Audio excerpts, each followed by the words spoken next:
2011 সালের 20 অক্টোবর লিবিয়ার ছোট শহর সিরতে একটি ধ্বংসস্তূপে ভরা রাস্তা, চারদিকে গুলির শব্দ, আর সেই বিশৃঙ্খলার মাঝেই লুকিয়ে আছেন একজন মানুষ, যিনি 42 বছর ধরে শাসন করেছেন পুরো একটি দেশ। তিনি হলেন মুয়াম্মার গাদ্দাফি। একসময় যিনি নিজেকে আফ্রিকার রাজা বলে দাবি করেছিলেন, আজ তিনি লুকিয়ে আছেন একটি ড্রেনেজ পাইপের ভিতরে।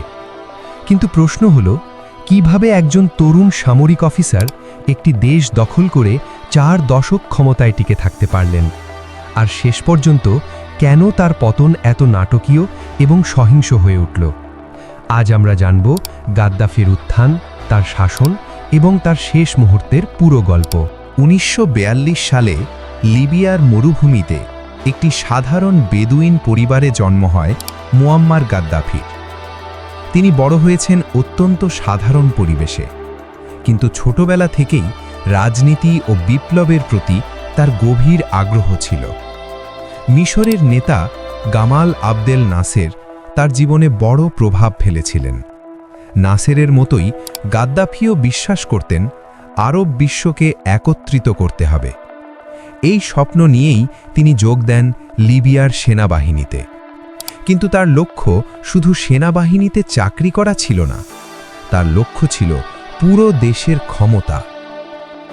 1969 সালের 1 সেপ্টেম্বর লিবিয়ার রাজা ইদ্রিস তখন বিদেশে চিকিৎসার জন্য ছিলেন। এই সুযোগে মাত্র 27 বছর বয়সী গাদ্দাফি একটি সামরিক অভ্যুত্থান পরিচালনা করেন।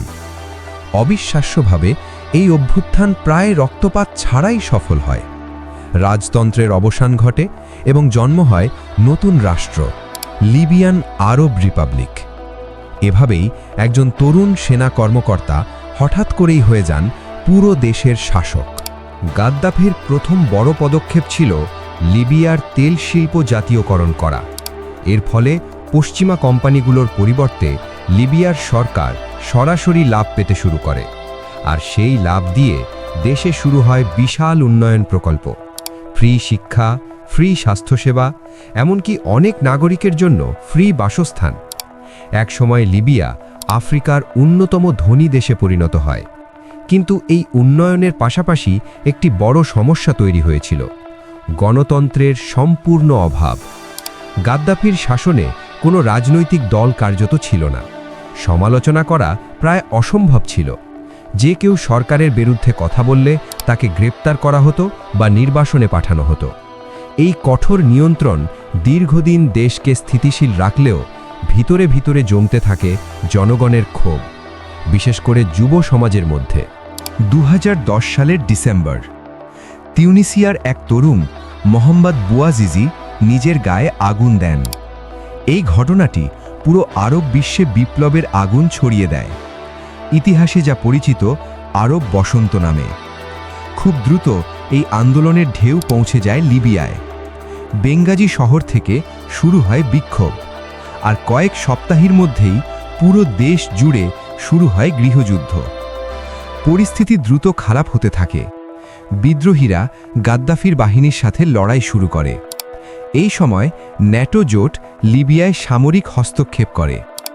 বিমান হামলার মাধ্যমে গাদ্দাফির সামরিক শক্তি দুর্বল হয়ে পড়ে। একটির পর একটি শহর বিদ্রোহীদের হাতে চলে যায় এবং শেষ পর্যন্ত গাদ্দাফি আটকে পড়েন তার নিজের শহর সিরতেতে। 2011 সালের 20 অক্টোবর গাদ্দাফি একটি ছোট কনভয় নিয়ে সিরতে থেকে পালানোর চেষ্টা করেন, কিন্তু ন্যাটোর বিমান হামলা সেই কনভয়কে থামিয়ে দেয়।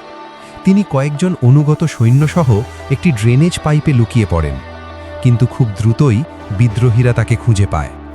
এরপর শুরু হয় বিশৃঙ্খল ও সহিংস মুহূর্ত। কিছুক্ষণের মধ্যেই হাসপাতালে নেওয়ার পথে মারা যান মুয়াম্মার গাদ্দাফি। 42 বছরের শাসনের সেখানেই শেষ। গাদ্দাফির মৃত্যুর পর অনেকে ভেবেছিল লিবিয়ায় শুরু হবে গণতন্ত্রের নতুন যুগ, কিন্তু বাস্তবতা ছিল সম্পূর্ণ ভিন্ন। দেশটি দ্রুত বিভক্ত হয়ে যায় বিভিন্ন মিলিশিয়া ও রাজনৈতিক গোষ্ঠীতে। আজও লিবিয়া রাজনৈতিক অস্থিরতার মধ্যে রয়েছে, এবং তাই আজও একটি প্রশ্ন রয়ে গেছে: গাদ্দাফির পতন কি সত্যিই লিবিয়ার জন্য ভালো ছিল, নাকি তার শাসনামলই ছিল দেশটির শেষ স্থিতিশীল সময়? ইতিহাস কখনোই শুধু সাদা বা কালো নয়। গাদ্দাফি ছিলেন একই সঙ্গে একজন উন্নয়নমুখী নেতা এবং কঠোর স্বৈরশাসক। তার গল্প আমাদের মনে করিয়ে দেয়, ক্ষমতা যত বড়ই হোক, তার শেষ সবসময়ই অনিশ্চিত।